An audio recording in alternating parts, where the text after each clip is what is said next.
రంగారెడ్డి జిల్లా అబ్దుల్లాపూర్ మెట్టు కేంద్రంలో కాంగ్రెస్ అభ్యర్థి మందుల విజయ శ్రీశైలం గౌడ్ ప్రచారంలో భాగంగా కాంగ్రెస్ అభ్యర్థి మాట్లాడుతూ అబ్దుల్లాపూర్ మెట్టు గ్రామ సర్పంచ్గా గెలిపిస్తే డ్రైనేజీ, వీధి దీపాలు, మంచినీటి, సీసీ రోడ్ల గ్రామంలో ఎలాంటి సమస్యలు ఉన్నా అన్ని సమస్యలు పరిష్కరిస్తారని, భారీ మెజార్టీతో గెలిపించాలని ఓటర్లను కోరారు. ఈ కార్యక్రమంలో మాజీ ఎంపీపీ, సీనియర్ నాయకులు బుర్ర చంద్రగౌడ్, కార్యకర్తలు పాల్గొన్నారు.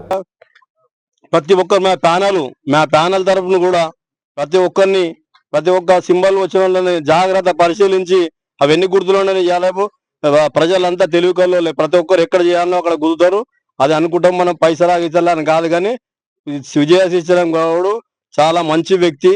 ఆ వ్యక్తిని నియమించి మేము ఊరంతా తన వెంట ఉండి మేము అతను గెలిపించుకోవడానికి మేము నిత్యం ప్రయత్నం చేస్తున్నాము. ఈ ప్రయత్నము మా గెలుపు రేపు 17 తారీఖు నాడు వరకు కూడా మా ఇలాగనే కొనసాగుతున్నది.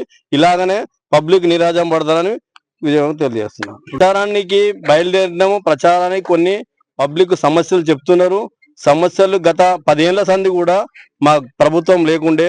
ఈ మధ్య కాలంలో 2 ఏళ్ల నుంచి మాకు కాంగ్రెస్ గవర్నమెంట్ వచ్చింది. వచ్చినప్పటి నుంచి కూడా ఒక పెన్షన్ లేకుండే, ఒక రేషన్ కార్డు లేకుండే, గ్యాస్, కరెంట్ ఇవన్నీ దఫాలుగా వాళ్ళకు హామీలు నెరవేరుతున్నాయి. ఇంకా కొద్దిగా వాళ్ళ ప్రతి ఒక్కరికి, ఎందుకంటే ప్రతి ఒక్కరికి కోరికలు ఉంటాయి, ఖచ్చితంగా కొన్ని సమస్యలు ఉంటాయి. ఆ సమస్యలను కూడా మేము ఖచ్చితంగా మా పై ఎమ్మెల్యే కానీ మా రంగారెడ్డి అన్న కానీ తీసుకుపోయి మేము ఆ సమస్యలను మేము అధిగమించి ఆ సమస్యలు తీరుస్తానని. ఎక్కువ మట్టుకైతే ఏముందంటే కొంత విడో పింఛన్స్ ఉన్నాయి. ఆ విడో పింఛన్స్ రాలేదు. రేషన్ కార్డ్ అయితే టోటల్లీ కంప్లీట్ అందరికి వచ్చి విడో పెన్షన్ గురించి బాగా ఇబ్బంది ఉన్నాయి. ఆ విడో పెన్షన్ కూడా మేము ఖచ్చితంగా మేము నెరవేరుస్తాము.